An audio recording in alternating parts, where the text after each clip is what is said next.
Salut tout le monde, c'est Isoka et bienvenue pour ce numéro 30 de Issue de Secours, l'émission durant laquelle je passe en revue les single issues que j'ai lus ces dernières semaines. Et au programme, encore un programme oversized, Lucky You, et oui, je crois que c'est 18 titres au programme, 21 numéros. Waouh!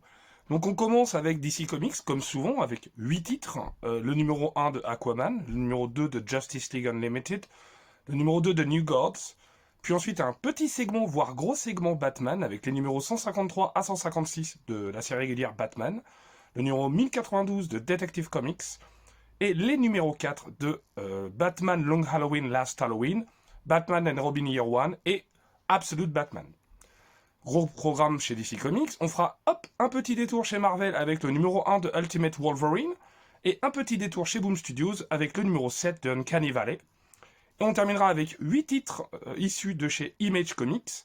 Le numéro 1 de Lucky Devils, le numéro 5 de The Moon is Following Us, le numéro 8 de Napalm Lullaby, le numéro 9 de Feral, le numéro 10 de Geyer, le numéro 19 de I Hate Fairyland, le numéro 23 de Kaya, et on terminera avec Ice Cream Man, Decompression in a Wake, qui est un format un petit peu particulier, mais on y reviendra. Ouf, quel sommaire. Et oui, forcément, il y a beaucoup de titres qui vont être passés en revue, donc ma foi, c'est pas mal. Et on commence sans plus attendre par le numéro 1 de Aquaman, que je vous présente ici, avec une cover de John Timms. Alors John Timms, c'est le dessinateur de la série régulière. C'est scénarisé par Jeremy Adams, que vous avez sans doute connu pour son travail sur Flash notamment. Et écoutez, John Timms, c'est un dessinateur que vous avez peut-être connu sur Harley Quinn ou sur Superman Son of Kal-El, notamment. Et ça fonctionne très bien, notamment la première double page fonctionne du tonnerre, où on nous présente un petit peu Aquaman. On l'a connu en tant que prince de l'Atlantide, on l'a connu. Et là, on nous dit qu'on va pas raconter forcément ses origines, on va nous raconter ce qui fait qu'il doit combattre des espèces de divinités marines, et ça, c'est franchement très intéressant. Et du coup, on revient un an auparavant. One year before. Donc voilà, c'est vraiment la première année, finalement, un petit peu du retour de Aquaman sur le devant de la scène, j'ai envie de dire, avec les personnages qui l'entourent. Et on a tout de suite quelque chose d'assez chouette, d'assez grandiloquent. Il est accompagné de Mera. Mera s'accompagne de toujours. Alors moi, c'est vrai que j'ai pas énormément suivi la continuité Aquaman. Et ça tombe bien parce que là, je trouve qu'on a un numéro introductif parfait pour ça. On nous présente justement un petit peu sa famille, sa fille. Oui, parce qu'il a une fille qui s'appelle, je crois, Adriana, quelque chose comme ça. Andrina, pardon, Andrina. Donc c'est vraiment très chouette, on va voir pas mal de choses, on va nous expliquer un petit peu l'ennui d'un monarque, sur son trône. C'est à la fois il s'ennuie et puis en même temps il a beaucoup de choses à faire, mais il a beaucoup de doléances à écouter. Il y a beaucoup de gens qui lui réclament des interventions ou des moyens, on lui demande d'agir, parce que il a pas mal de requêtes qui sont faites par le peuple d'Atlantis. Et du coup il y a ensuite une bataille, vous l'avez vu, avec une espèce de monstre à queue. Monstre à queue, il n'a pas une queue, un monstre à queue, l'adjectif à queue qui vient de tout ce qui est aquatique, donc c'est un monstre fait de matière d'eau. Et là, on a forcément quelque chose d'assez intéressant. Parce que on nous explique un petit peu que Aquaman est doté de nouveaux pouvoirs qui lui ont été conférés par Mera notamment, qui est une sorte justement de contrôle, de magnétisme de l'eau, et c'est assez intéressant justement de voir à quel point ses limites et ses pouvoirs, justement, peuvent à la fois l'affaiblir, mais à la fois le rendre plus fort. Donc, non, franchement, c'est un numéro hyper intriguant que j'ai trouvé excellent. Voilà, donc Aquaman, il est un petit peu inquiet par cette menace et il demande à voir Batman et Superman notamment. Ces derniers vont l'accompagner. D'ailleurs, avec Wonder Woman, pardon, Batman et Wonder Woman, excusez-moi. Et ces derniers vont l'accompagner dans voilà, une espèce de perle, une perle qui serait un petit peu curieuse et qui aurait provoqué une énorme catastrophe. Et on va voir que ce cliffhanger est assez génial et peut relier encore une fois les séries d'ici entre elles. C'est vraiment quelque chose, moi c'était une excellente surprise ce numéro 1 de Aquaman, je l'ai vraiment trouvé très bon. Une très bonne introduction qui nous rappelle un petit peu ce que peut être le personnage, la situation dans laquelle il évolue actuellement. Vraiment un énorme twist au sein du premier numéro, il se passe quelque chose de très impactant. Et on va voir vers quoi la série se dirige. Franchement, c'est très étonnant. On voit qu'elle peut être liée à une autre série. Je vais pas le dire parce que ça révélerait un peu trop le cliffhanger, mais franchement, un numéro que j'ai adoré. Je trouvais que Jeremy Adams faisait super bien le taf pour ce premier numéro. On enchaîne parce qu'on a vraiment beaucoup de numéros à couvrir. Comme je vous disais, il y a comme 18 titres en tout. Le numéro 2 de Justice League Unlimited, de Mark Waid et Dan Mora, équipe de choc. Mark Waid au scénario, Dan Mora au dessin, et évidemment Tamra Bonvillain à la colorisation. Moi j'adore. Voilà, Justice League Unlimited, le numéro 1, j'avais été complètement conquis. On nous présentait un petit peu justement cette Justice League sans limite, c'est-à-dire qu'il y a vraiment énormément de membres. Hein, on donne une carte de membre à un petit peu n'importe qui, détenant potentiellement des super pouvoirs, ou en tout cas voilà, des compétences au-delà de la moyenne. Et alors là, encore une fois, Dan Mora, il nous régale. Hein, c'est un bonheur. Et alors là, il y a quelque chose, je vous avais parlé de Justice League Atom Project lors du Issue de secours numéro 29. Il faut savoir que ce Justice League Unlimited 2, il faut le lire avant Atom Project. Puisque moi, en ayant lu Atom Project avant, je me suis spoilé quelques éléments de l'intrigue ici. Donc on a pas mal de choses assez intéressantes. On a une attaque de paradémons. Du coup, forcément, on a quelques membres de la Justice League qui interviennent. Vous pouvez reconnaître ici Batman, Superman, le Docteur Occulte également. Et puis, je ne sais plus qui y a d'autres. Je crois que c'est déjà pas mal. Et d'un autre côté, on a plein de choses très intéressantes. Toujours les conséquences. Oui, on a le Martian Manhunter, très important. Et oui, très important parce qu'il avait été notamment réquisitionné dans cette équipe pour ses pouvoirs télépathiques.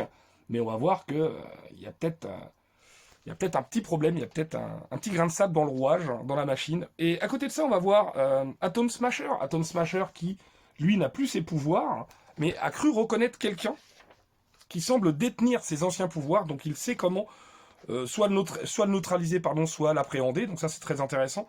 On voit aussi qu'il est assisté justement par les atomes, et les atomes, c'est justement ce qui présage un petit peu de Atom Project. Donc on voit vraiment que les séries sont liées, que chacune peut mener à une autre, c'est vraiment ça, pour le coup c'est passionnant. Ensuite on voit, à la fois on fait des allers-retours entre la Tour de Garde et le Costa Rica, où là on va suivre Wonder Woman et Miss Marvel, Mary Marvel plutôt, de la Shazam Family. Et on va voir qu'il y a pas mal de choses assez intrigantes. À côté de ça, on va continuer de suivre le Docteur Occulte et le Martian Manhunter, avec une révélation très importante. Et on a vraiment des choses super intéressantes sur Apocalypse, sur Darkseid. Il y a pas mal de choses, malgré le sort qui a été réservé à Darkseid lors de DC All-In Special, que je vous spoil pas parce que c'est pas encore sorti en VF. Mais on a vraiment quelque chose que j'ai trouvé excellent, avec le Martian Manhunter notamment. Avec un cliffhanger qui est très intriguant pour la suite. Alors encore une fois, si jamais vous êtes intrigué et vous êtes intéressé en VO, je vous conseille de lire d'abord les 2 premiers numéros de la JLU, donc la Justice League Unlimited, puis Atom Project. Si jamais vous êtes intéressé par Atom Project, parce qu'il y a quelques éléments qui sont glissés dans ce numéro. Encore une fois, un numéro 2 que j'ai trouvé qui est hyper efficace, qui est super bien, qui a un super cliffhanger, qui remet en avant pas mal de personnages qui sont iconiques de la Justice League, notamment le Martian Manhunter, qui est moi un de mes personnages préférés. J'aimerais beaucoup qu'un jour soit édité en VF, même si je crois assez peu, le Run Strander, qui est en 34 numéros, je crois, que moi j'ai à la fois en TPB et en single. Peut-être que je vous en parlerai un de ces 4. On enchaîne avec un autre numéro 2 cette fois, le numéro 2 de New Gods. Je vous souvenez, je vous ai parlé du numéro 1, toujours de Ramvi au scénario, d'Evan Cagle au dessin, et de, je crois, Francesco Segala, quelque chose comme ça, la colorisation. Je regarde si je me suis pas trompé de nom quand même, hein. Je voudrais pas m'être trompé, donc j'ai un petit doute, c'est pour ça. Parce que les crédits, il me semble, sont à la fin. Hop, c'est ça, c'est bien Francesco. Ah oui, puis j'ai oublié, il y a aussi du Jesse Lonergan pour les 4 premières pages. Je sais pas si ça va être une habitude, puisqu'on avait du Rory Fornes pour le premier numéro, mais on a 4 premières pages en général très introductives, qui nous rappellent un petit peu une recontextualisation du 4e monde, à la fois de Apocalypse et New Genesis. C'est passionnant, mais très honnêtement, moi n'ayant quasiment rien lu du 4e monde, on peut vite être perdu. Alors sans doute si on est un grand amateur, un grand connaisseur du travail de Jack Kirby, on se régale, et sinon c'est quand même très intriguant et ça donne envie éventuellement un jour de retourner d'aller sur le 4e monde, pardon. Et donc on continue, c'est vraiment très intéressant, on continue de suivre Scott Free, Mr. Miracle, qui face au numéro 1 la révélation que lui avait faite son frère Orion sur sa mission et un petit peu les implications de cette mission, qui était quand même, on va dire, moralement discutable, lui, il hésite un petit peu, donc il envisage très fortement une contre-mesure, et on voit toute la lettre qu'il est en train d'écrire à sa femme, à Big Barda, sauf que cette dernière, avec le caractère, enfin avec, on va dire, l'attitude et le comportement qui la caractérise, et que j'adore, hein, qui est une femme forte, voilà, personne prend des décisions pour elle, elle lui dit, mais qu'est-ce que tu racontes? Évidemment, on t'accompagne, avec le gosse sous le bras, bien sûr. Génial, quoi, ça, j'ai trouvé que ce moment était vraiment super chouette. Et ensuite, on suit évidemment la famille concernée, avec ce nouveau-né au pouvoir latent. Et regardez-moi ça, comment Evan Kegel dessine magnifiquement l'Inde, c'est vraiment super beau. Évidemment, avec les descriptions de Ramvi, hein, je vous rappelle, qui est d'origine indienne, donc qui est peut-être même indien, tout simplement. Donc, comme d'habitude, Evan Kegel nous propose des planches absolument somptueuses, très détaillées. C'est vraiment super beau. J'ai vraiment bien aimé ce numéro 2, qui est franchement très intriguant. On a pas mal de personnages qui rentrent en jeu. Alors, moi, je les connais pas tous, hein, évidemment. Donc, c'est probablement des références au quatrième monde, mais en même temps, on a autre chose. On a quand même pas mal de liens aussi avec un certain nombre de la Justice League. Donc, comme vous pouvez voir, il y a Metron, il y a pas mal de choses. Et on a un cliffhanger qui est vraiment plutôt intriguant, qui rejoint un petit peu l'introduction de Jesse Lonergan.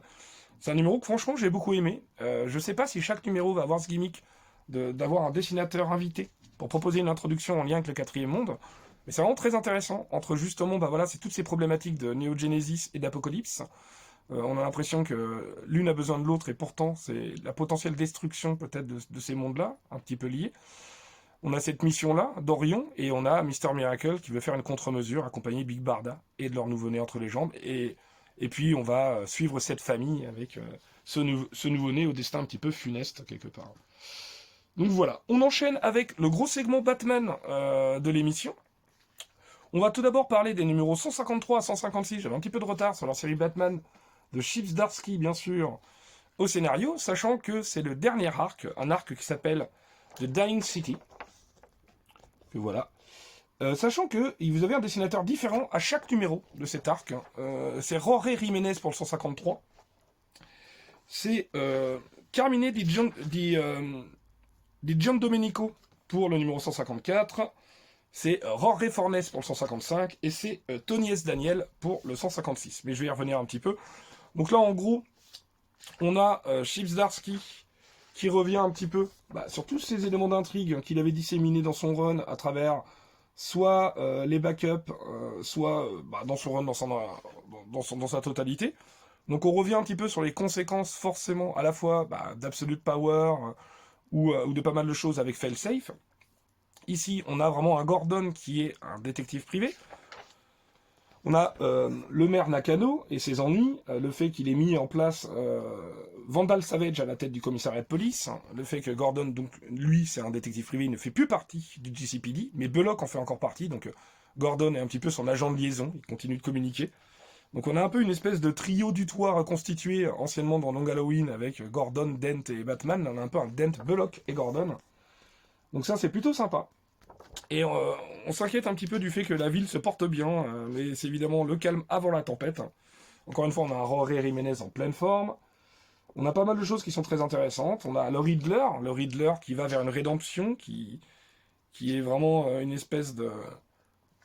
qui fait fortune, en fait, tout simplement, dans la technologie, et avec toutes ses compétences. Et on a une espèce de vigilante à la justice expéditive, qui s'appelle Star Commander, qui a l'air d'être adoubée par le commissaire Savage. Et donc ça c'est très intriguant. Voilà, donc franchement, du coup, selon la police de Gotham, il peut n'y avoir qu'un seul vigilante de Gotham, ce serait le Star Commander, le dernier venu, dont on ne sait absolument pas qui c'est, alors que Batman, il a quand même prouvé maintes et maintes fois qu'il pouvait largement être le vigilante attitré de Gotham City, enfin que voulez-vous. Donc je vous présente ensuite le 154, là vous avez une cover de Gabriele Dell'Otto, une variante cover.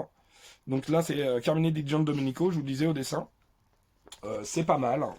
C'est moins bien que Jorge Jiménez, forcément. Et là, on va s'intéresser un petit peu à autre chose. C'est-à-dire qu'on voit bien qu'il y a eu un meurtre. Je vous révèle pas de qui, mais il y a eu un meurtre à l'issue du 153. Et donc, on veut évidemment deviner un petit peu qui ça peut être. Et parmi les suspects, il y a un des proches de la Bat Family, de l'affaire en tout cas, de la police. Et donc ça, c'est très intriguant. Donc...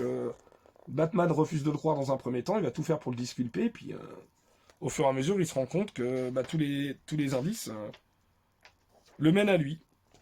Et là, on va avoir une scène qui est franchement assez hallucinante, une scène qui fera date, à mon avis, dans le run de Zdarsky. Il y en a qui vont crier à la out of character, notamment pour le personnage de Gordon, hein, qui est un petit peu acculé et qui se retrouve à faire des choses compliquées. Mais on verra que bah, c'est un petit peu plus compliqué que ça. Le 155, c'est Rory Fornes et ça fonctionne hyper bien. Pour un côté très polar, je trouve, au niveau du dessin. C'est super intéressant. Et là, on voit tout simplement une relation naissante qui pourrait expliquer en fait certains agissements. Donc on revient en fait à il y a plusieurs semaines et puis on revient petit à petit vers le présent. Voilà, c'est une structure narrative assez classique, souvent éculée, qui fait en sorte qu'on revienne un petit peu sur les origines en fait du mystère, qui explique un petit peu comment on a pu en arriver là. Il y a quelques planches d'Aurora Fornes que je trouve incroyables, notamment sur les cauchemars qui hantent Bruce, hein, qui sont très intéressants parce que ça parle de plein de choses, ça parle de l'intégrité d'un homme. Est-ce qu'il existe encore? Est-ce que c'est encore possible d'être un homme bon dans Gotham City? Puisque Gordon, on va dire, dont la réputation est légèrement écornée dans les yeux et dans le cœur de Batman, est-ce que tout ça c'est une machination, c'est une manipulation? Est-ce qu'il a fait aussi des erreurs? Et on apprend aussi qu'il a une autre famille potentielle, que son père aurait peut-être trompé sa mère. Donc on apprend plein de choses. Est-ce qu'on est persuadé de connaître quelqu'un? Est-ce qu'il n'a pas des sombres secrets? Est-ce que c'est possible d'être un homme bon et vertueux dans une ville aussi vicieuse qui veut vous amener plus bas que terre systématiquement? Donc c'est vraiment des problématiques que je trouve très intéressantes encore une fois dans ce dernier arc. Et je vous présente maintenant le 156, cette fois qui est dessiné par Tony S. Daniel, avec une couverture de Jorge Jiménez encore une fois. Et Tony S. Daniel, ça fonctionne bien, vous le connaissez, on l'a déjà vu sur du Batman. Ça fait du Batman plutôt blockbuster qui contraste assez nettement avec l'épisode de Jorge Fornes qu'on venait d'avoir, mais qui fonctionne très bien. Donc on a pas la résolution, mais on avance pas mal entre qui est Star Commander, pourquoi est-ce qu'il a été plutôt validé par le commissaire Vandal Savage. On a le Riddler aussi qui intervient là-dedans. On a pas mal de choses, on a pas mal de révélations par rapport à justement ce meurtre qui avait eu lieu dès le numéro 153. Donc c'est franchement super intriguant. On va avoir un dernier numéro, le dernier numéro de Chips Darsky. Oui, j'ai oublié de dire qu'il y avait aussi, évidemment, la cour de Hibou, qui était impliquée dans toute cette intrigue. Donc franchement, c'est un dernier arc que je trouve très bien. Une révélation finale qui est très intéressante. Et on va avoir forcément le numéro 157, qui sera le dernier numéro de Chips Darsky, puisque le numéro 158, ce sera Hush 2 de Jeff Lubb et Jim Lee. Donc voilà, un cliffhanger que je trouve très intriguant avant ce dernier numéro de Chips Darsky, un run qui, globalement, il y a des choses vraiment que je trouve très intéressantes, notamment sur les thématiques, sur plein de choses, sur qu'est-ce que doit être Batman, qui doit être Bruce Wayne, quid de la Bat Family, un petit peu ce qu'on pense de quelqu'un, ça peut vite être erroné. Est-ce qu'on connaît véritablement quelqu'un? Est-ce qu'on se connaît véritablement soi? Est-ce qu'on peut changer? Enfin, il y a plein de choses qui sont très intéressantes. Même s'il n'a pas pu tout faire, il y a eu des choses où il s'est un petit peu perdu, notamment dans le multivers dès le deuxième arc. Ça a perdu des lecteurs. Le Gotham War avec Tiny Howard, ça a fait mal aussi. Donc il y a pas mal de choses. Le Joker Year One, enfin, on y reviendra. Ça vaudrait le coup de faire une émission spéciale sur le Batman de Zdarsky, parce que il a beaucoup de détracteurs. Je pense à toi, Déviante, mais t'es pas le seul. Et moi, je sais pas si je suis un de ses défenseurs. Je dirais que c'est Mister Onibunny qui est vraiment un de ses défenseur du run de Zdarsky sur Batman. Moi, les choses que j'ai aimées et les choses qui m'ont franchement plutôt accablé. Donc, mitigé, on va dire, sur ce run, même si on verra le dernier numéro, le 157, qui paraîtra début février. On continue avec Batman et les numéros 1092 de Detective Comics. On enchaîne avec le numéro 1092 de Detective Comics, le troisième numéro scénarisé par Tom Taylor, dessiné par Michael Ranin. Et au niveau de la colorisation, je crois que c'est aussi Michael Ranin, oui, c'est également lui. Donc on est à Mercy of the Father, troisième partie, où là vous voyez qu'on suivait un petit peu Batman et Robin, les voici, qui intervenaient justement, et on voyait que Batman était clairement augmenté, c'est-à-dire que ses capacités étaient bien meilleures, puisque vous vous souvenez qu'il avait plus ou moins passé un accord avec l'entreprise, je crois que c'est Terromise Health, qui était l'entreprise qui lui permettait un petit peu de rajeunir son corps, un petit peu rajeunir à la fois ses capacités physiques et peut-être mentales. Donc c'est un petit peu ce qu'il voulait voir. Il veut aussi, lui, dans le laboratoire, un petit peu étudier ce qu'il peut en ressortir, ce qu'il peut garder un petit peu, comment est-ce que lui, il peut reproduire peut-être ça au sein de Wayne Enterprises, on sait pas trop. Pendant ce temps-là, une super scène d'action de Michael Rallin, excellente, avec justement des hommes de main, on comprend pas trop parce qu'ils sont toujours à la recherche en fait de certains gamins qui sont kidnappés puis assassinés. Puis là en fait ils se rendent compte que Terramice Health est peut-être un petit peu compromis justement, cette entreprise est un petit peu louche. Il y a cet emblème de calice qui revient beaucoup sur le Graal, etc. Donc le Saint Graal. C'est quelque chose qui va revenir et pendant ce temps-là, lui, Bruce, hein, il dragouille. On retrouve un petit peu le Bruce Wayne Playboy. Hein, et ça, c'est plutôt une bonne chose. Et on sent qu'il est pas loin de conclure.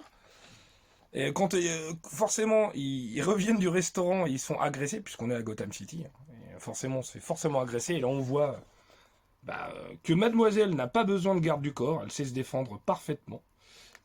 Et on se rend compte qu'elle le dit, pour protéger un petit peu nos secrets, il faut que je sache me défendre. Et Bruce Wayne, regardez-moi ça, il conclut, ça c'est chouette, ça fait plaisir. Il n'y aura sûrement pas de bad zizi, hein. Mais on a quelque chose d'assez intéressant avec un cliffhanger qui est lié peut-être avec cette relation naissante. Bon, franchement, ce détective comics de Tom Taylor, autant le cliffhanger du 1090 m'avait franchement inquiété parce qu'il faisait revenir un ancien personnage de l'origine un petit peu de Batman, Bruce Wayne, en tout cas de l'origine un petit peu par rapport à ses parents. Il y était question dans le 1090, là plus trop depuis ces 2 derniers numéros, où il est davantage question de ce Batman qui rajeunirait, mais avec cette entreprise un petit peu louche. On a également des antagonistes qui tirent les ficelles dans l'ombre. Tout ça est intriguant et j'ai hâte de lire la suite. La suite, justement, c'est Batman The Long Halloween, The Last Halloween numéro 4. Là, on a encore une cover de Team Sale, puisque vous le savez, toutes les covers A pour ces 10 numéros seront faites par Team Sale. Sinon, c'est toujours scénarisé par Jeff Lubb, et ce numéro 4, il est dessiné par Cliff Chiang. Et déjà, c'est un énorme coup de cœur graphique. Franchement, ça fait extrêmement plaisir. On est à la période de Noël, et Robin dit qu'il déteste cette période. Il n'aime pas Noël, puisque ça lui rappelle des très douloureux souvenirs. Et on a quelque chose que je trouve vraiment très chouette, que tout le long, Dick Grayson va repenser un petit peu à justement les différentes vérifications, les différentes routines qu'il devait faire avant chaque numéro, et peut-être quelque chose qu'il aurait oublié de faire. Et en fait, pourquoi il pense à ça? Parce que il pense peut-être, après avoir perdu ses parents, perdre potentiellement son père adoptif. Hein. Et là, on voit quelque chose de très poignant. Une relation Alfred-Dick qui est super belle, qui à la fois rappelle les pires souvenirs à Dick de son père, quand tout à coup il était très sérieux, quand là ça rigolait pas du tout. Et là on voit vraiment ce Alfred qui change de tout au tout. On a vraiment des scènes qui sont très très émouvantes. À côté de ça, on a aussi le retour d'un antagoniste très connu dans l'univers de Gotham City, à savoir, il est né un lundi, si ça vous dit quelque chose.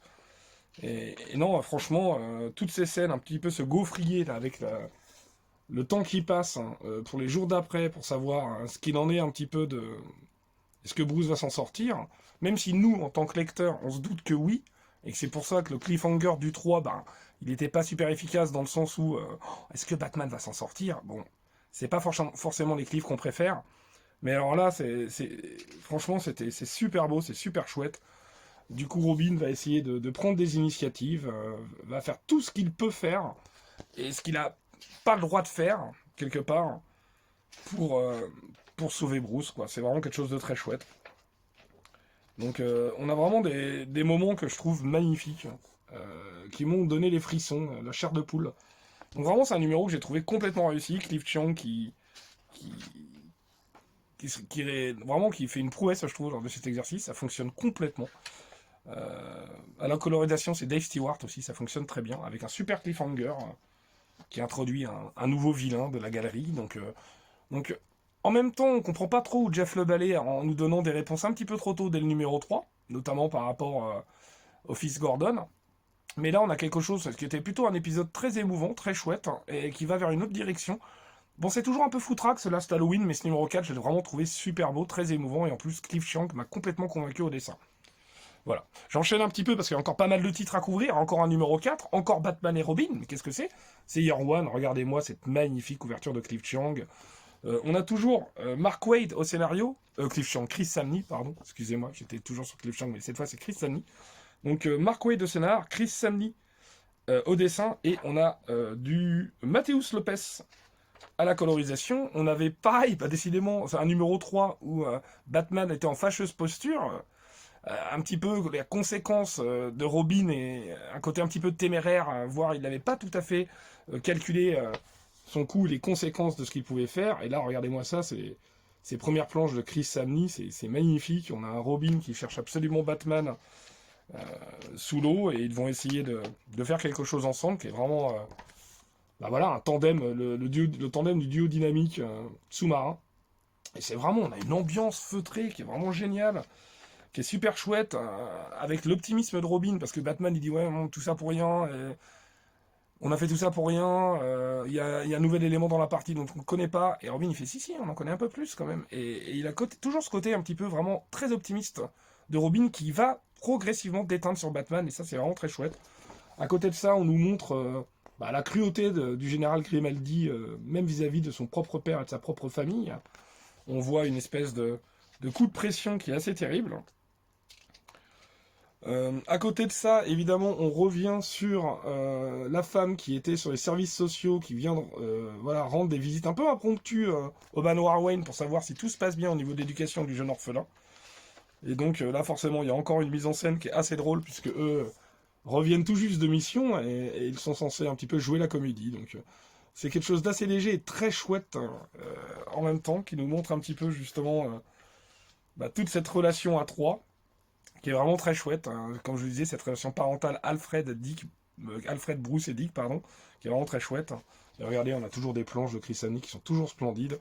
On a un cliffhanger qui est franchement très amusant, et à la fois on s'amuse beaucoup sur cette première année de Batman et Robin, sur justement c'est l'exploration de ces relations, entre notamment Batman et Robin, ou même avec Alfred. Et voilà, Robin qui est, nous l'oublions pas, quand même un enfant, et un enfant avec des obligations. Et on verra ça par la suite. Et on enchaîne encore avec Batman, ce long segment Batman, avec le numéro 4 de Absolute Batman. Regardez-moi cette cover magnifique de Nick Dragota. Mais ce n'est pas Nick Dragota qui fait les intérieurs, on va y revenir. Donc au scénar, c'est toujours Scott Snyder pour ce numéro 4, mais cette fois c'est Gabriel Walta au dessin. Donc ça, c'est la petite surprise. Moi, je ne le savais pas, je ne m'étais pas spoilé au niveau des sollicitations. Donc on va avoir déjà un style qui est très différent. Avant de vous montrer ça, je voulais juste chercher les crédits pour la colorisation notamment. Pour ce numéro 4. Hop. À la colorisation, c'est Frank Martin toujours, voilà. Donc voilà, Gabriel Hernandez Walta, au niveau du dessin, ça change, c'est sûr. On a vraiment quelque chose que je trouve très réussi quand même. C'est-à-dire qu'on commence... Alors comme d'habitude, Scott Snyder est très intriguant quant à ses allers-retours de temporalité. On commence à Bruce Wayne qui témoigne à la barre face à Joe Chill. Donc déjà là, clairement, au niveau des origines, on n'est pas très éloigné, même si on sait que c'est toujours sur le zoo. Et là, on va voir vraiment les tout débuts de Batman, ses tout premiers costumes. On va voir un petit peu pas mal de choses. À la fois le témoignage de Bruce Wayne enfant, qui va être très poignant par rapport à ce qu'il vient de subir et ce qu'il vient d'endurer par rapport aux zoo. Encore une fois, on est très cryptique parce qu'on sent qu'on va avoir véritablement la lumière sur ce qui s'est passé dans le numéro 5. Mais on va voir aussi des scènes très touchantes entre Bruce et Thomas, entre Bruce et son père, sur justement un petit peu sa fascination pour les chauves-souris et pour les inventions, pour les gadgets. Et on va voir que ça va avoir évidemment son importance sur sa construction d'être et sur un petit peu comment il va façonner son Batman à lui. Il va à la fois charpenter son corps, faire beaucoup de musculation, se rendre plus performant, voire un petit peu tester ses gadgets aussi sur le terrain face à la criminalité. Donc c'est vraiment quelque chose qui est très intéressant. On voit vraiment comment Bruce Wayne est devenu Batman. Donc ça c'est vraiment très chouette. Et aussi, comme je vous le disais, toutes ces scènes vraiment très chouettes entre père et fils, sur notamment à la fois se protéger ou comment expliquer que la chauve-souris est un mammifère incroyable et intrigant, qu'il existe.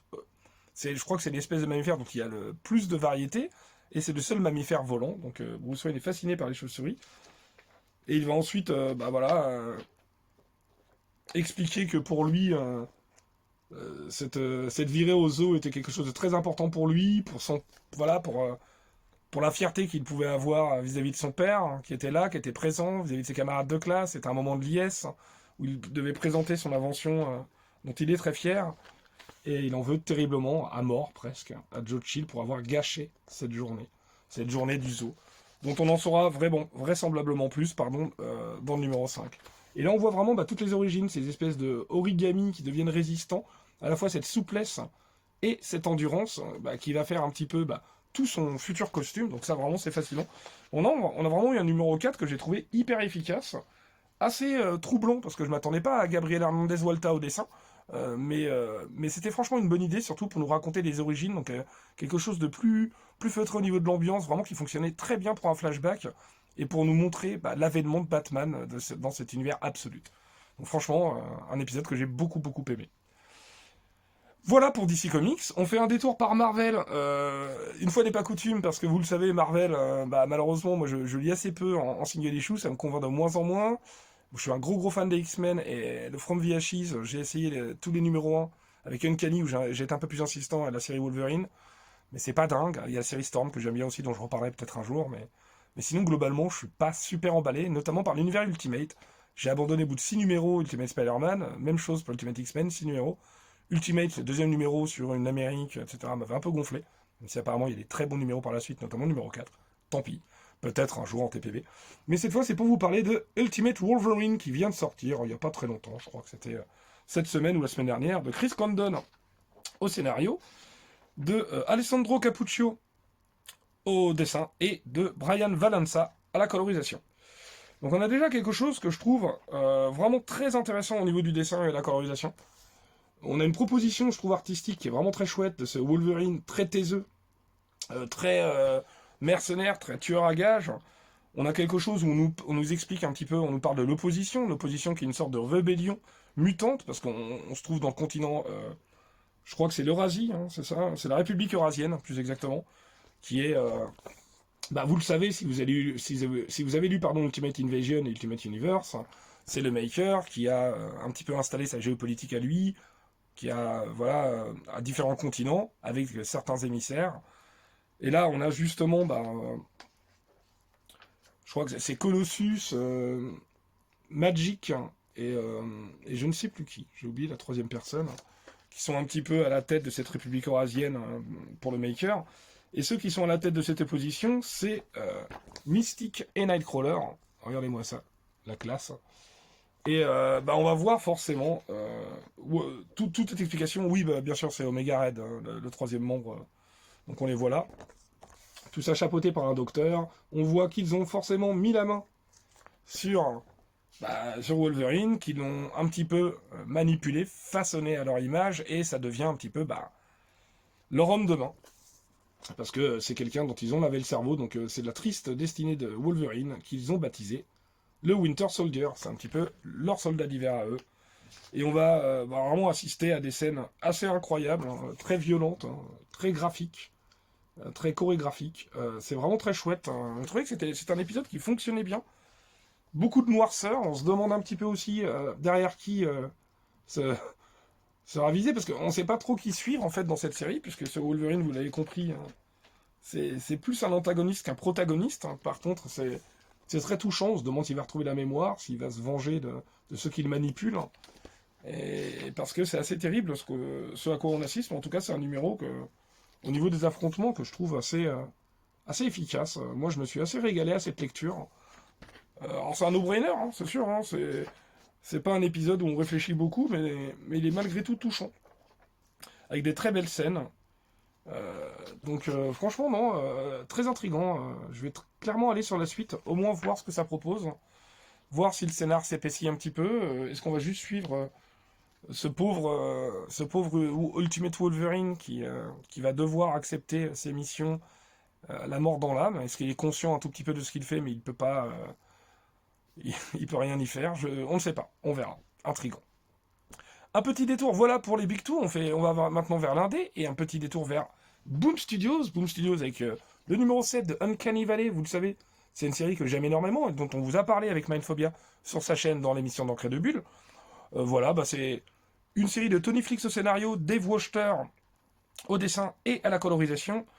C'est une série que j'aime énormément, qui parle du personnage de Oliver. Oliver, qui semblait être visiblement quelqu'un qui pouvait résister très facilement aux différentes blessures. Il est élevé par sa mère, et tout d'un coup on va voir que visiblement Il a une partie de sa famille, son grand-père, qui est issu des cartoons. Il va être propulsé dans le monde des cartoons. Voilà, je vous en dis pas plus.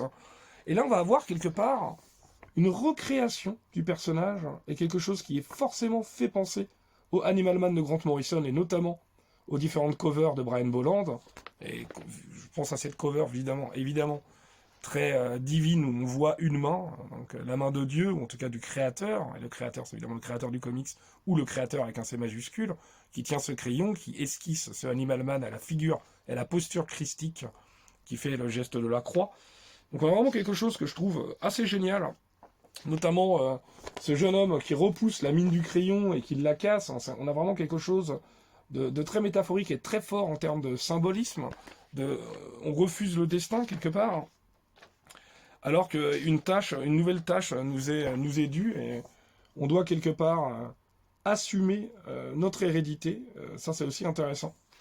Donc on a vraiment quelque chose que j'ai trouvé, un épisode que j'ai trouvé très chouette, très touchant sur à la fois la fatalité, sur l'héroïsme, et sur le côté hybride d'un personnage, c'est-à-dire qui suis-je, où est ma place, je ne comprends plus rien, quoi, en gros, et ça c'est assez fascinant.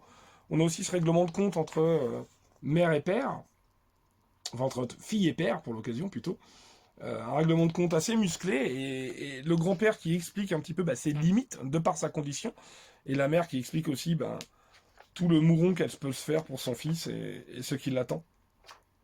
Donc on a vraiment quelque chose, un épisode qu'on sent de transition vers vraiment la deuxième partie de cette maxi, qui est je crois une maxi en 10, hein. Si les plans ne changent pas et si ça ne devient pas une série régulière d'ici là, et je l'espère franchement, mais je ne sais pas ce qui rentre ou pas dans les plans de Tony Flix. En tout cas, encore une fois, dans Uncanny Valley, ça ne change pas, c'est un page turner, c'est-à-dire qu'on tourne les pages avec grand plaisir, et quand c'est terminé, on est presque déçu que ce soit déjà terminé. En tout cas, vivement la suite, c'est-à-dire le numéro 8, normalement au mois de février.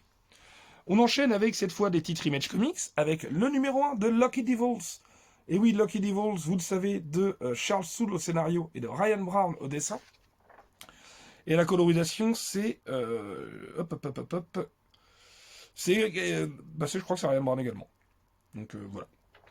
Oui, c'est lui aussi à la colorisation. Alors vous le savez, évidemment, c'est l'équipe qui était, on vous le dit, on vous le rappelle ici, l'équipe qui était derrière 8 Billion Genies, vous le savez, c'était un énorme coup de cœur de ma part. J'ai les singles, c'est vrai que je les ai pas mis de côté pour vous les présenter. Ils avaient également fait ensemble Curse Worlds, que j'aimais beaucoup, et dont il va y avoir une énorme référence là-dedans, je vous en parlerai à ce moment-là, du magicien Shazam. Mais je vous en parlerai à ce moment-là. Donc, j'étais ravi de revoir ces deux-là à l'œuvre, surtout que là, il y a pas mal de petits indices dans The Lucky Devils. C'est une mini-série en 9, où on va nous présenter ce prof de philo et cette infirmière au destin croisé. Donc il est question, notamment dès la première planche, de est-ce que vous connaissez beaucoup d'hommes bons autour de vous, en fait, hein. En gros, est-ce que pour vous c'est facile d'imaginer quelqu'un qui est entièrement, foncièrement bon, et à l'opposé, est-ce que vous imaginez, est-ce que pour vous c'est difficile ou facile d'imaginer quelqu'un qui est entièrement et foncièrement mauvais? Et évidemment, on se rend compte que les gens sont beaucoup plus mal intentionnés que bien intentionnés, souvent par profit, par appât du gain. Donc on va voir pas mal de choses, on va voir que Destin croisé, c'est des personnages qui vivent littéralement ou métaphoriquement des journées de merde. Et c'est très intéressant. On va voir, tiens, là c'est là la référence dont je vous parlais pour Curse Words, hein, ce jouet cassé. Clairement, c'est le personnage de Shazam, qu'ils appellent le Wizard ici. Voilà, une série que j'aime beaucoup, avec son koala, etc. Une série que je conseille, par les mêmes auteurs. Toujours marrant, quand il y a un petit peu d'autoréférence. Et on voit vraiment que ces deux personnes qui sont très seules et qui vont être respectivement, qui vont avoir respectivement la visite de deux petits diablotins, un homme et une jeune femme, visiblement, enfin jeune ou pas. Hein. Non, parce que je crois qu'ils sont là depuis très longtemps, c'est ce qu'ils expliquent. Et là, on a l'écran titre et ça claque, et regardez-moi ça. Là, vous avez clairement le chapitrage avec notamment l'ensemble des péchés capitaux. Donc il est question de ça. Il est question aussi, on nous explique un petit peu toutes ces règles face à ces rencontres, sur justement la hiérarchie au sein des diables. Hein. C'est-à-dire qu'il y a, en fonction de la personne qu'on représente, on peut influencer de la plus mauvaise manière qui soit, parce que le but c'est d'être le plus mauvais, le plus puissant qui soit. Donc on a évidemment une critique du capitalisme, ou en tout cas de la manière dont on construit et la société, notamment les personnes qui sont à leur tête, hein, qui sont un petit peu les têtes pensantes de pouvoir. Donc on a une critique assez intéressante là-dessus. comme il y a souvent un petit peu dans les séries de Charles Soule, notamment dans Hell to Pay, qui était clairement une critique du capitalisme, très intéressante. Et donc on va voir à quel point ils ont pu interagir avec leur vie, à quel point là ils se dévoilent au grand jour parce que eux ils sont un petit peu bloqués dans leur vie, c'est ce qu'ils expliquent dans leur quotidien en enfer, puisque c'est des petits diables et ils ont des personnes foncièrement bonnes, donc c'est très compliqué de les pervertir et de les pousser à mal agir. Donc c'est ce qu'ils expliquent et ça c'est très drôle. Et ils expliquent que voilà au-dessus d'eux il y a des diables qui ont des responsabilités autrement plus grandes, quoi. C'est-à-dire que il y en a qui voilà. Pour certaines multinationales qui sont des 1 pour 1000, voire les plus méchants, c'est des 1 pour million, 1 pour 1 million. En gros, ça veut dire que c'est des personnes qui peuvent rendre la vie plus mauvaise de 100 personnes, 1000 personnes ou 1 million de personnes. Donc voilà, plus l'influence ou le pouvoir est grand, plus quelque part le diable est puissant. Et donc eux, c'est vraiment des diables de bas étage. Et quelque part, ils se dévoilent au grand jour pour initier une rébellion, une révolution des enfers, voire même complètement de cette condition humaine, voire de cette condition diabolique. Donc écoutez, c'est un numéro 1 qui est hyper efficace, hyper intriguant. On sait que c'est en neuf. Hein. C'est génial, c'est deux personnages, le personnage de Cameron et le personnage de... Je crois que c'est Star, elle. Ils sont hyper touchants, hyper drôles, on peut largement s'y identifier, même ces diables ont vraiment des vraies personnalités, parce que je crois qu'ils se présentent d'ailleurs. Et c'est vraiment super. Donc ce premier numéro, c'est Les Limbes. Et c'est le First Circle, évidemment, le premier cercle des enfers. Donc le prochain, ce sera Lust, la luxure.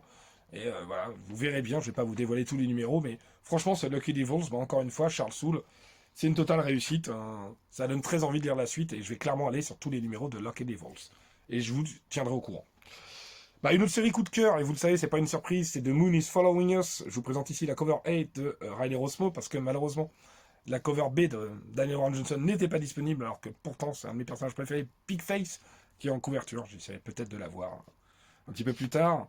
Donc, on a toujours Daniel Warren Johnson au scénario et au dessin. Vous savez qu'il dessine les parties dites ancrées dans le réel.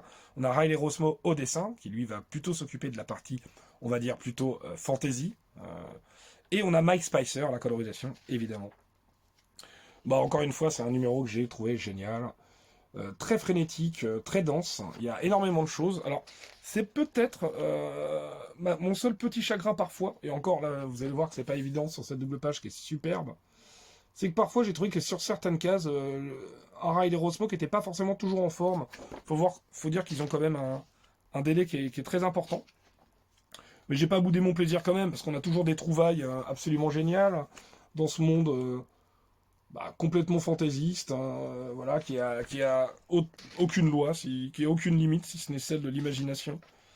Mais on a vraiment quelque chose que j'ai trouvé à la fois très chouette, très frénétique, mais qui comporte aussi son lot d'émotions, puisqu'on va voir qu'il y a quelque chose de très important qui s'y passe. Quand on revient sur Daniel Warren Johnson aussi, on peut changer de style, on le voit, c'est beaucoup plus mélodramatique, moins verbeux, moins foutraque, puisque forcément... Et là, on a pas mal de choses, on a des retournements de situation, on a des révélations, on a un gros cliffhanger, donc je peux pas vous montrer trop de choses, on est toujours un petit peu...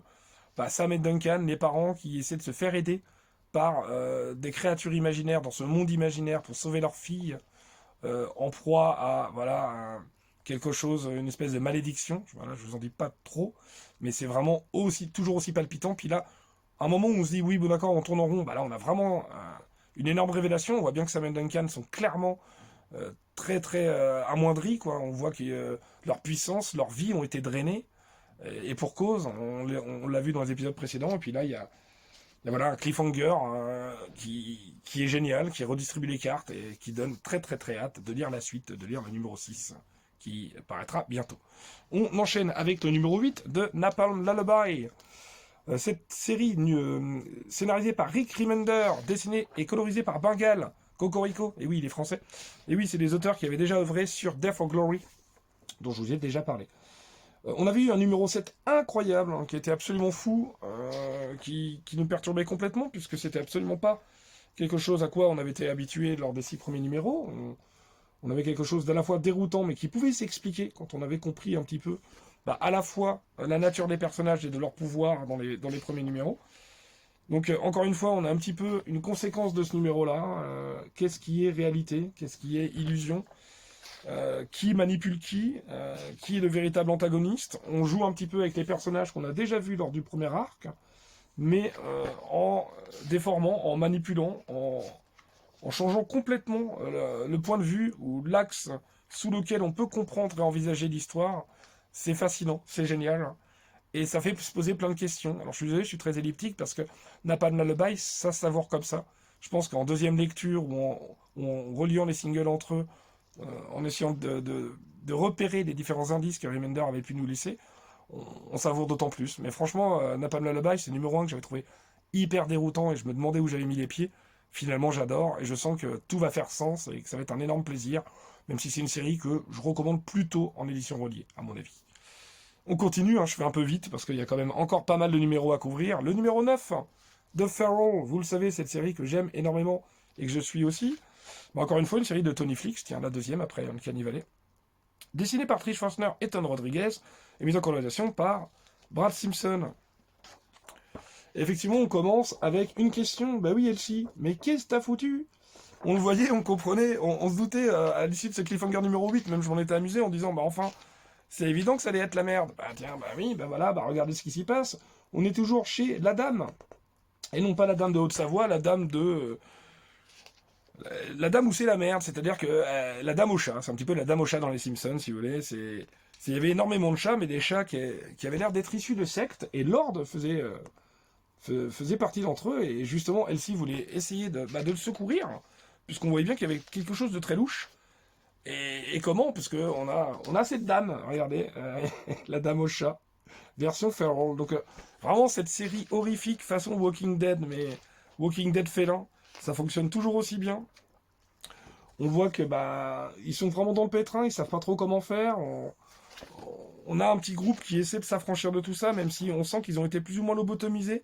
On sait pas trop comment. Est-ce que c'est quelque chose que la fameuse Lady leur aurait donné à consommer? On a encore une fois des dernières pages, quelque chose de très intéressant. On nous donne une définition d'une maladie et à la fin sûrement la maladie dont serait atteinte cette fameuse dame au chat.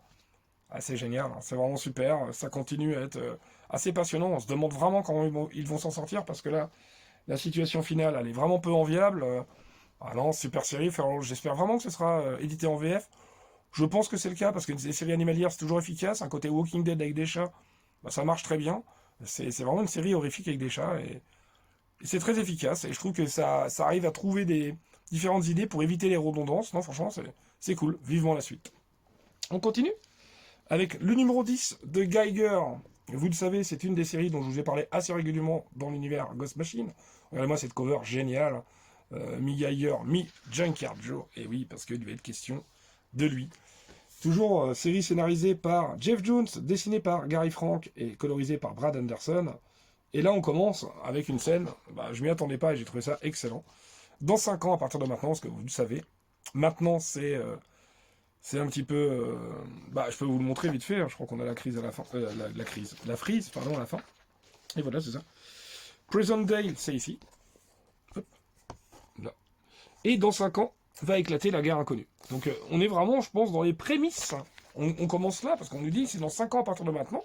Et on voit Geiger et sa petite famille, qui sont plutôt heureux. Sa petite famille lui apporte le déjeuner, parce que lui, il est volontaire pour essayer de reconstruire quelque chose, ou de bâtir quelque chose. C'est vraiment très, très émouvant, très touchant. Et sa femme lui dit, mais tu es un homme bon, Tariq Geiger, et je t'en prie, ne change jamais. Et la planche suivante contraste assez violemment avec ce qui est dit avant. C'est évidemment fait exprès. Et encore une fois, on a toute la science de la mise en scène et de la narration de Jeff Jones et Gary Frank. Puisque vous le savez, on l'avait vu un peu avant, Geiger a de plus en plus de mal à contrôler ses pouvoirs. Il s'en veut terriblement pour ce qu'il a failli faire à son entourage. Et on le voit, le Nuclear Knight est très inquiet, on le voit bien, parce qu'encore une fois, Geiger vient en aide à des camionneurs. Mais finalement, il s'en fout complètement de leurs remerciements. Il est dans son cocon. Il a du mal à se pardonner sur ce qu'il a pu faire. Il a surtout peur de ce qu'il pourrait faire. Donc lui, il est toujours dans sa quête de guérison, quelque part, parce qu'il a entendu parler de quelqu'un qui aurait les mêmes symptômes, la même malédiction que lui, et qui pourrait s'en sortir, parce qu'on a forcément, vous le voyez ici, il contrôle plus rien, il n'y arrive plus, et il peut être éminemment dangereux pour le Nuclear Knight, pour Zigzag et pour Barney. Donc on a quelque chose de génial jusqu'à l'apparition de Junkyard Joe, menace ou allié. C'est ce que vous allez découvrir dans ce numéro 10 de Geiger, que j'ai trouvé encore une fois excellent. Et de toute façon, dans ce deuxième arc, je trouve que les choses se sont plutôt accélérées en termes de narration, en termes de rythme, et c'est pas pour me déplaire. Donc franchement, encore une fois, bah, c'est super. On continue avec le numéro 19 de I Hate Fairyland, le numéro 4 sur 5 de Happy Endgame. Cette fois, c'est la cover A, la cover régulière, parce que j'ai essayé d'avoir le maximum de cover B, où c'était carrément beaucoup plus irrévérencieux ici. On avait carrément le F-word, comme ils disent aux États-Unis. Et on commence dans le Kansas, on revient dans le Kansas, et oui, parce qu'on n'avait pas, voilà comment dire, abordé Dorothy en vain. Et Dorothy va revenir, et c'est pour notre plus grand plaisir. Parce qu'il y a son compagnon qui lui dit, qui lui bouge un peu les fesses, hein, qui lui dit, mais enfin quand même, il y a quelqu'un qui t'est venu en aide et tout. T'as pas envie de retourner à des aventures. Allez, va promener ton chien, va promener Toto, et réfléchis un peu à tout ça. Et regardez-moi ça, Brett Bean au dessin, ah oui, parce que j'ai oublié de le dire, Scotty Young au scénario, Brett Bean au dessin, et Jean-François Beaulieu à la colorisation. Et on va découvrir une boutique pardon, qui s'appelle The Rabbit Hole, hein, le trou du lapin. Enfin, le terrier du lapin, plus exactement. Évidemment, le personnage d'Alice, qui est devenu quelqu'un un peu babacool. Et regardez-moi cette planche géniale, qui lui rappelle un peu ces différentes aventures, évidemment, à Alice in Wonderland. Parce qu'on a un petit peu Dorothy qui va recruter les différents personnages libres de droit. Et c'est ce qui nous était promis au début de l'arc. Et regardez-moi ça, on a quelque chose d'absolument génial. À travers ces coups de fil, moi je me suis amusé à essayer de les reconnaître. Bah, évidemment, il y a... il y en a qui sont beaucoup plus faciles à reconnaître que d'autres, mais globalement, on y arrive sans mal à quasiment tous les reconnaître. Hein. Et c'est vraiment excellent. Et on a l'affrontement Gert Happy qui se prépare. Et c'est génial. Évidemment, ça va trancher, chérie. Bah oui, vous vous en doutez, c'est I Hate Fairyland. C'est jubilatoire, c'est drôle, c'est fun, c'est tout ce que j'aime. Vous allez vous régaler. C'est très coloré, c'est très trash, très irrévérencieux, et c'est très fun. Et évidemment, on va avoir un cliffhanger qu'on peut voir venir, mais qui est pas qui est pas forcément moins jubilatoire et moins réjouissant pour autant. Moi, j'adore cette série. C'est vraiment la série où vous déposez votre cerveau, vous rigolez, et si ça vous dérange pas de voir un petit peu des tripailles et du sang qui gicle à gauche à droite, parce que je sais qu'il y en a que ça peut se sensibiliser. Donc évidemment, à Hellfire, j'ai très hâte de lire le numéro 20, le dernier numéro de cet arc en cours. Il n'est pas question que ce soit le dernier numéro de la série. Donc visiblement, Scotty Young s'éclate et a envie de continuer. Et ben c'est plutôt une très bonne nouvelle. On continue avec, bah pareil, une série qui continue et qui, ça fait bientôt 2 ans qu'elle est là. Bah, numéro 23, Kaya, je crois que d'ailleurs le numéro 24 sort bientôt ou est sorti il n'y a pas longtemps. J'ai un petit peu de retard sur... je me la procure un petit peu en retard à chaque fois. Donc évidemment, Kaya, c'est quoi? C'est la série qui est scénarisée et dessinée par Wes Craig et mise en colorisation par Jason Wardy. On est à Kaya and the Dragon Road Part 4, donc c'est la 4e partie de cet arc. On a des choses qui sont très intrigantes, comme cette planche-là, là, une espèce de planche sur le temps. Et justement, on voit bien que il va être de plus en plus question de temps, ou de voyage dans le temps, ou de différentes temporalités. On avait déjà eu quelques prémices comme ça, quelques interrogations quant au personnage qui accompagnait Jean et Kaya, qui est assez mystérieux, qui est clairement un personnage magique, mais on ne sait pas trop à quel point c'est un allié ou jusqu'à quand. Et là, on va assister à un affrontement, mais alors terrible, entre des fantômes qui manifestent et des robots. Et les fantômes ont avec eux quelques démons, et on a vraiment, encore une fois, Wes Craig qui se lâche. On a des planches que je trouve absolument géniales. Et là, on a le personnage de Kaya qui... On ne sait pas trop, elle a l'air de chuter, on ne sait pas si elle chute physiquement, ou presque... à travers quelque chose, je ne sais pas si je peux le montrer, il y a une planche incroyable que je trouve trop belle. Bah, je ne vais pas montrer celle-là parce qu'elle révèle trop, mais en tout cas celle-là, je la trouve super au niveau de la composition. Regardez-moi ça. Donc on a vraiment quelque chose qui est assez troublant, on voit bien que le temps, comme je vous disais, la temporalité, c'est quelque chose qui va peut-être être au cœur de la série Kaya, qui est une série que j'aime toujours autant, qui est à la fois très fraîche, où Wes Craig, il s'éclate de plus en plus numéro après numéro. On sent que, je crois que Wes Craig l'avait dit hein, dans le courrier des lecteurs, puis je crois qu'il l'avait confirmé lors d'une interview. Voilà, c'est une série qui va faire entre 45 et 50 numéros, idéalement vers les 48. Donc on est à peu près à la moitié. Et franchement, bah, quel plaisir de retrouver cette série mois après mois depuis maintenant 2 ans. Bah, c'est trop bien. Moi vraiment, j'en ai parlé à beaucoup de gens et c'est super que Urban l'ait édité. Je suis pas sûr que ce soit d'excellentes ventes. Pourtant, ils ont proposé le premier tome à 10 euros. Peut-être que les gens ont fait un peu la gueule quand ils ont eu le tome 2 à 17-18, mais bon. Ouais.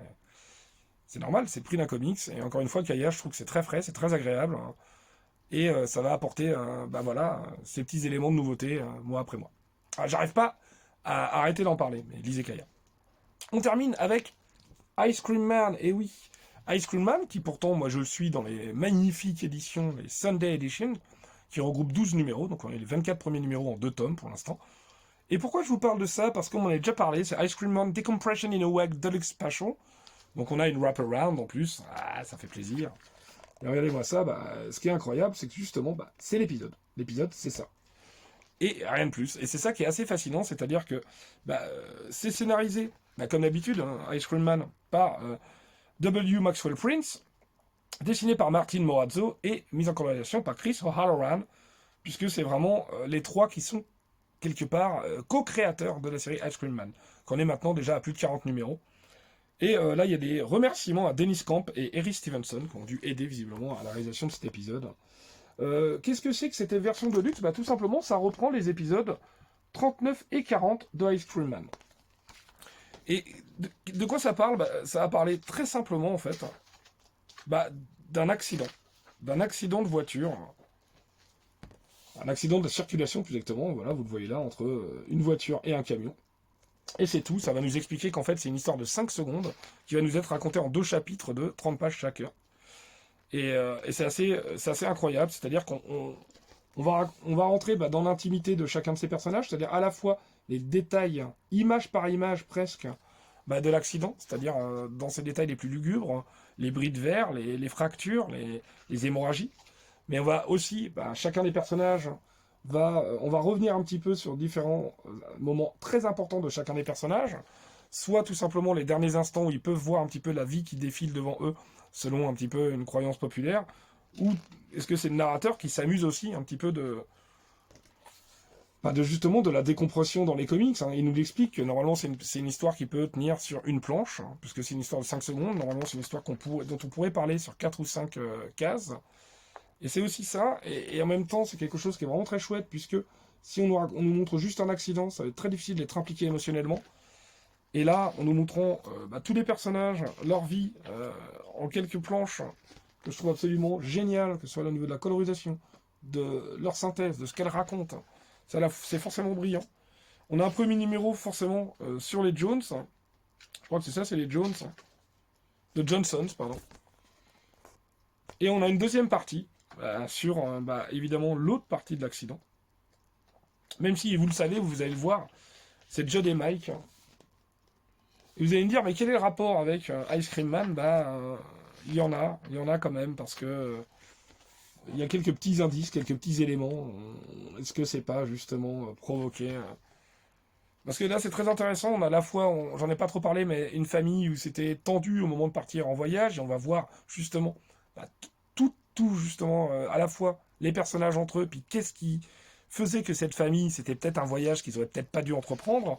À côté de ça, on a la relation entre deux personnages qui est vraiment très touchante, hein, qui est mi-amicale, mi-amoureuse, qui va peut-être pas dans les deux sens. Lui, c'est un apprenti écrivain qui essaie d'être publié absolument par un journal. Voilà, ils sont tous les deux routiers. L'autre, il est en admiration face à ça. Et voilà, et on va revenir évidemment sur leur vie à chacun, à la fois la vie de famille de l'un, la vie solitaire de l'autre. Et voilà, pareil, les détails de l'accident. Enfin, c'est brillant. Vraiment, j'ai trouvé que c'était un épisode brillant. Qui raconte des choses assez incroyables.